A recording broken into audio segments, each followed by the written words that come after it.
आप देख रहे हैं पंडित प्रदीप मिश्रा जी को।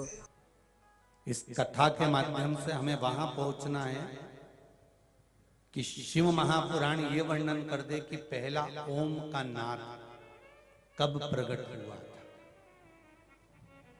कहां प्रकट हुआ था। इस कथा के माध्यम से हमको वहां पहुंचना है 7 दिन। इस ओम नाद में 3 अक्षर छुपे हुए हैं, आ, उ और मा। चाहे आप मान लो ब्रह्मा, विष्णु और महेश।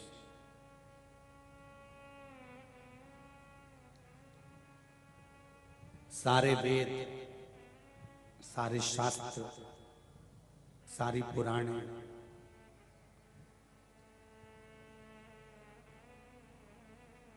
इस ओम के अंतर्गत है।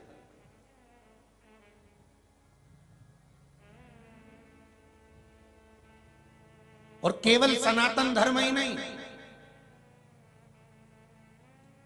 इस सनातन धर्म से भी हटकर जितने धर्म हैं, जितने भी धर्म हैं, सारे धर्म में ओम शब्द का नाद है महाराज।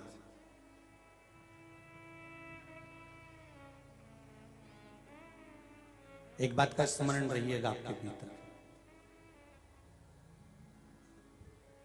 जब कभी ऐसा लगे जीवन में कि मैं बहुत दुखी हूं और कष्टमय जीवन चल रहा है और कोई समस्या का हल ही नहीं मिल रहा, बहुत दिन हो गए जूझ रही हूं मैं इन समस्याओं से, तो बेलपत्री की जड़ के अंतर्गत, जो बेलपत्री का बड़ा वृक्ष हो उसकी जो जड़ हो, उस जड़ पर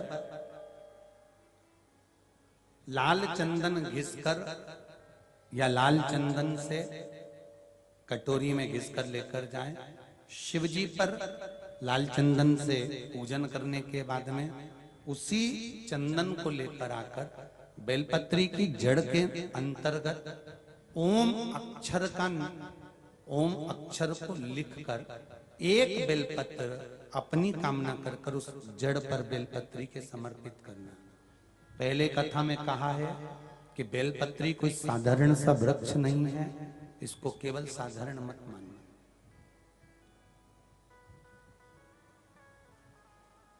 ये कोई सादा सा वृक्ष नहीं है। बेलपत्री की जड़ में ओम शब्द लिखकर, अक्षर लिखकर उस पर एक बेलपत्र समर्पित कर कर शिव जी से अपनी कामना कर कर, जो प्रदोष के दिन,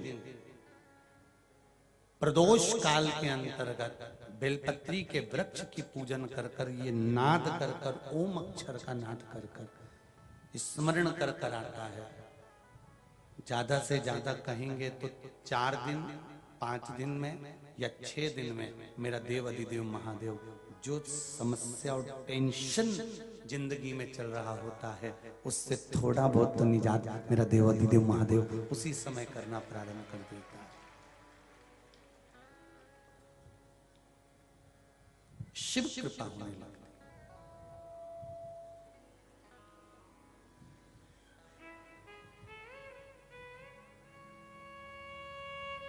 पर चंदन लगा होना चाहिए शिवलिंग पर। पहले शिवलिंग पे चंदन लगाना है, उसके बाद लेकर जाना। कौन से दिन? जम के बोलो जरा। प्रदोष के समय, प्रदोष काल। लग रहा है कि जूझ रहे हैं हमारे जीवन में, बहुत बहुत टेंशन, बहुत समस्या।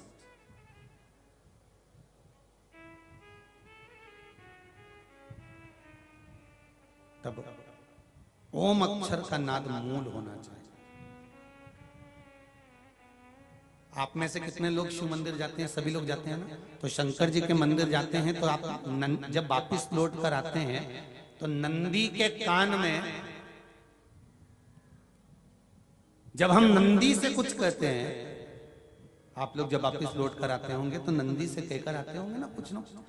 तो जब हम नंदी से कुछ कहकर आते हैं, आपने देखा होगा कई लोग नंदी के कान में कुछ कहते हैं, फिर नंदी का जो सींग होता है उस सींग के बीच में से शिवलिंग का दर्शन करते हैं। तो नंदी को जब कोई बात कही जाती है, नंदी से जब कुछ कहा जाता है कि हमारी बात शिवजी तक पहुंचाना, तो उसमें सबसे पहला अगर नाद करा जाता है नंदी के कानों में, तो ओम का नाद करा जाता है। आप सीधे जाकर अगर कहेंगे नंदी को कि हमारी ये बात है, आप वहां तक पहुंचा देना, तो नंदी उस बात को कहे चाहे नहीं कहे, पर जब आप नंदी के कान में ओम कहने के बाद में अपने हृदय की बात कहते हैं, तो जैसे एक पत्र आपने भेजा और पत्र को तुमने लिफाफे के अंदर रख दिया, रखने के बाद में तुमने एड्रेस भी लिख दिया, समझ लेना बहुत अच्छे से। एड्रेस लिखने के बाद में तुमने अपना मोबाइल नंबर भी लिख दिया, सब कुछ कंप्लीट कर दिया। अब इस लिफाफे को तुमको भोपाल भेजना है सागर से, और तुमने ले जाकर इस लिफाफे को डाकघर के डब्बे में डाल दिया। लिफाफा जाएगा, जम के बोलिए, एड्रेस पूरा लिखा है, पीछे तुम्हारा नाम भी लिखा है, मोबाइल नंबर भी लिखा है, सब कुछ लिख दिया, पर लिफाफा जाएगा नहीं। क्यों नहीं जाएगा? क्योंकि उस पर टिकट चिपका नहीं है। 15 पैसे का, 10 पैसे का, 25 पैसे का, या 1 रुपए का, या 2 रुपए का, उस पे अगर कोई टिकट चिपका होता, फिर आप उसको डालते तो जाता कि नहीं जाता? चले जाता। ये ओम सनातन धर्म के अंतर्गत जितने भी मंत्र होते हैं, जितने ब्राह्मण मंत्र का उच्चारण करते हैं, जितने ब्राह्मण मंत्र पढ़ते हैं और मंत्र का उच्चारण करते हैं, उसमें ओम का नाद क्यों करते हैं? क्योंकि ये हमारे श्लोकों को, हमारे शब्दों को, हमारे दिल की बात को टिकट का काम कर कर परमात्मा तक पहुंचा देता है। ये ओम अक्षर, ओम शब्द, ओम नाद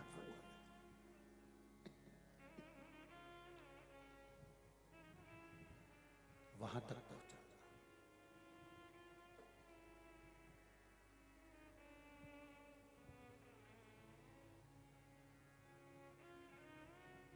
कभी कभी बेलपत्र देखना,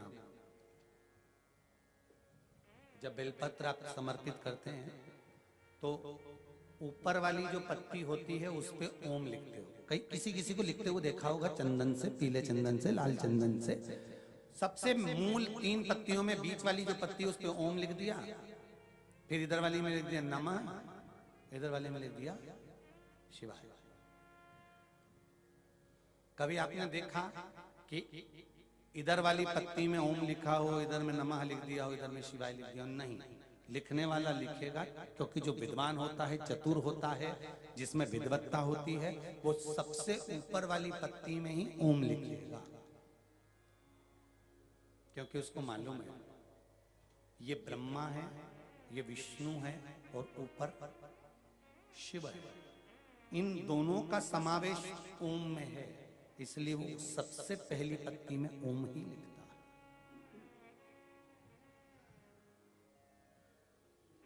ना देवराज के प्राण छूट गए,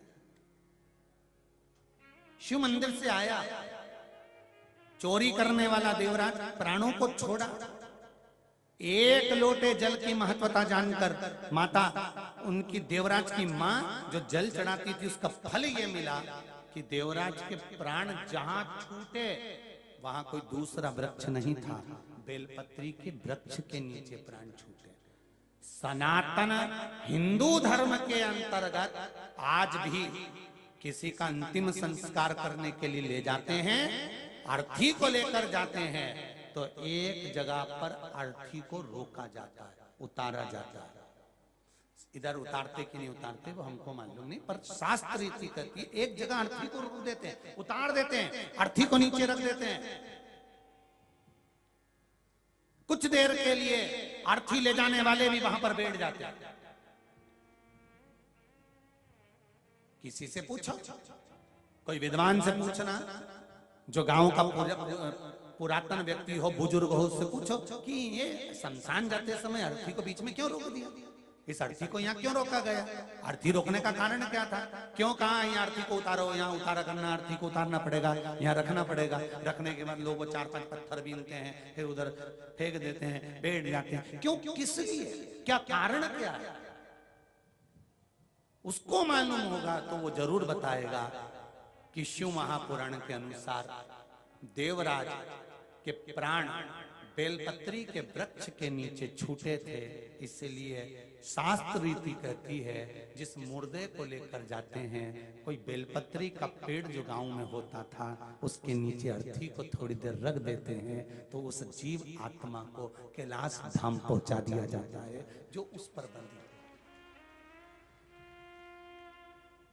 अब आज के जमाने में तो बेलपत्री का वृक्ष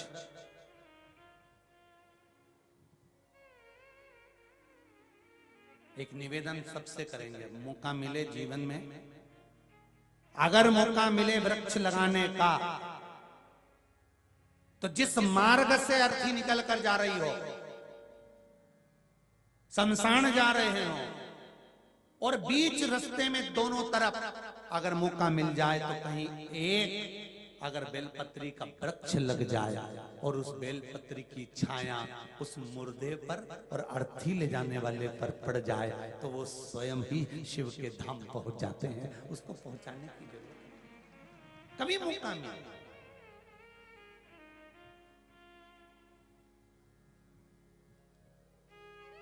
जहां देव स्थान हो, जहां देवताओं के स्थान हो, शिव के मंदिर बन रहे हो, शंकर मंदिर का विस्तार हो रहा हो, कहीं भगवान देवता विराजमान हो रहे हो, तो मेरा वहां पर वहां के ट्रस्टी हो, वहां के समिति वाले, उनसे निवेदन है कि आपके बगीचे में बेलपत्री के जितने ज्यादा से ज्यादा वृक्ष होंगे वो जीव का कल्याण करने वाले। पंडित जी का वीडियो अगर पसंद आ रहा है तो चैनल को सब्सक्राइब कीजिए, वीडियो को लाइक कीजिए, अपनों से शेयर कीजिए और कमेंट में हर हर महादेव